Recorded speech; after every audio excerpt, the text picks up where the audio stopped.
চাকরিটা ঠিক করেছিল সে চাকরিটা তোমাকে আর দেওয়া যাবে না। উদর পিন্ডি তুমি ভূতর ঘরে চাপিয়ে ঠিক বলেছো সিং। আমি বলছিলাম তোমাকে কিছু বলতে হবে না দাদা, তুমি ভিতরে গিয়ে বিশ্রাম করো। ইন্দ্র, হ্যাঁ। তুই কিছু মনে করিস না ভাই, দাদা, তুই রেডি হয়ে থাকিস, চাকরি তো রেডি। আরে বলে যে আমাদের অপমান করে গেল তার হয়তো তুই চাকরি করে দিবি। আগুনে ঘর পড়ে বলে কেউ কি প্রদীপ জ্বালবে না দাদা? Congratulation Asim, congratulation, so so many thanks. তোমার কথাটা আমি চিরকাল মনে রাখবো। আর হ্যাঁ মহিন্দা, আপনার সঙ্গে আমি গ্রামের ভিতরে বেড়াতে যাবো। গ্রামের ভিতরে বেড়াতে যাবে কি? যাবো মহিন্দা যাবো, পায়ে চলা মেটো পথ ধরে এই অঞ্চলের সবকটি গ্রাম আমি ঘুরে দেখবো। পান খোলা মাটির মানুষ কোলের সঙ্গে মিশবো। পল্লীর পাগল করা বাউল, ভাটিয়ালি, রাখালিয়ার বাঁশির সুর যে মাটি থেকে জন্ম নিয়েছে, সেই মায়াবিনী মাটির মাকে আমি নতুন করে সাজিয়ে দেবো মহিন্দা, নতুন করে সাজিয়ে দেবো, নতুন করে সাজিয়ে দেবো।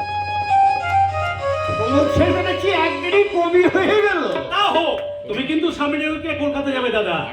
আমি কাল সকালে ইন্দ্রকে নিয়ে কলকাতা চলে যাবো। কিন্তু ভালো করে ভেবে দেখ অসীম, শিবের যে ব্যবহার তাতে।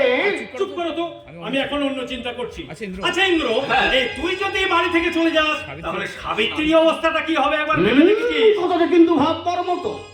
ইন্দ্র বাড়িতে থাকতে যেভাবে খিস্তি খেউর শুনেছি শিবুদা নাকি ড্রিঙ্ক করে। শুনেছি শিবুদা নাকি ড্রিঙ্ক করছে। শুনেছিস মনে? আমি তো নিজের চোখে দেখেছি। এই তো সেদিন মতন বাগির বাড়িতে মদ খেয়ে তার ওই আইবুড়ো নাতনি আদরের সঙ্গে। কি বলছেন আপনি? ইন্দ্র, আজ আমি এ কথা বলছি, দুদিন পরে এখানে সবাই ওই একই কথা বলবে। যাকে যাকে যাকে এই বিষয়টা নিয়ে ইন্দ্র যেটা ভালো বলবে সেটাই করবে। আচ্ছা সাবিত্রীকে আমি যদি সাবিত্রীকে আমি যদি কলকাতায় নিয়ে যাই সেটাই উচিত। মেয়েটার প্রতি তোমার তো একটা কর্তব্য আছে ইন্দ্র। তাছাড়া তোর শ্বশুর লোকটা শিবুদার অন্ধ ভক্ত। জগদীশ মশাইয়ের কথা বলছিস?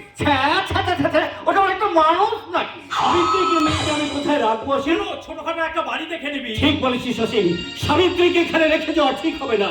দাদাকে আমি একটু বিশ্বাস করি না, মাতাল মূর্খ লোকটা। না না, সাবিত্রীকে আমি কালই কলকাতায় নিয়ে যাবো রে, কালই কলকাতায় নিয়ে যাবো। বলো দাদা।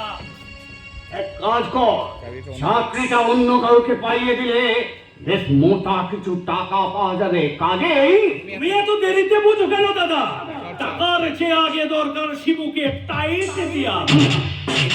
ইন্দ্র তার বউকে নিয়ে কলকাতা চলে গেলে জানোয়ারটার পাঁজর ভেঙে যাবে। সে কি আর আছে?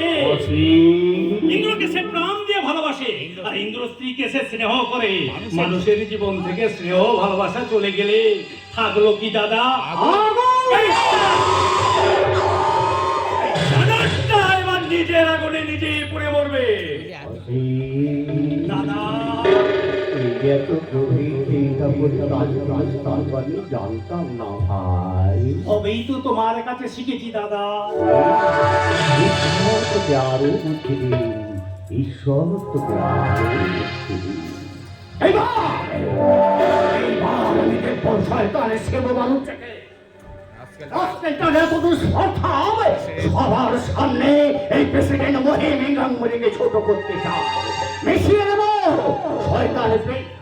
শয়তান শিবরাজ্যের উঁচু মাথা আমি মাটির সঙ্গে মিশিয়ে দেবো। আরে আমার নামে প্রেসিডেন্ট মহিম গাঙ্গুলি।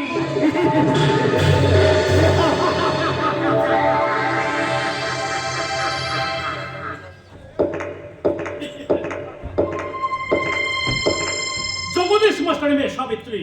সাবিত্রী তখন বিয়ে হয়নি। আমি একদিন কলকাতা থেকে বাড়ি ফিরছি, দেখি যৌবন বন্যায় উচ্ছ্বলিত সাবিত্রী পদ্ম দিঘির ঘাটে গা ধুচ্ছে। মাস্টার ছিল ফাগুন, আগুন জ্বলে উঠল আমার চোখে। চুপি চুপি ঘাটে নেমে গিয়ে একা জেলা জল তার গায়ে আমি ছিটিয়ে দিয়েছিলাম। তারপর দিন জগদীশ মাস্টার ডেকে আমাকে শাসন করেছিল। কিন্তু আগামীকাল থেকে আমার কলকাতা বাসায় কে আমাকে শাসন করবে? আর কোথায় থাকবে সুন্দরী সাবিত্রীর লজ্জা?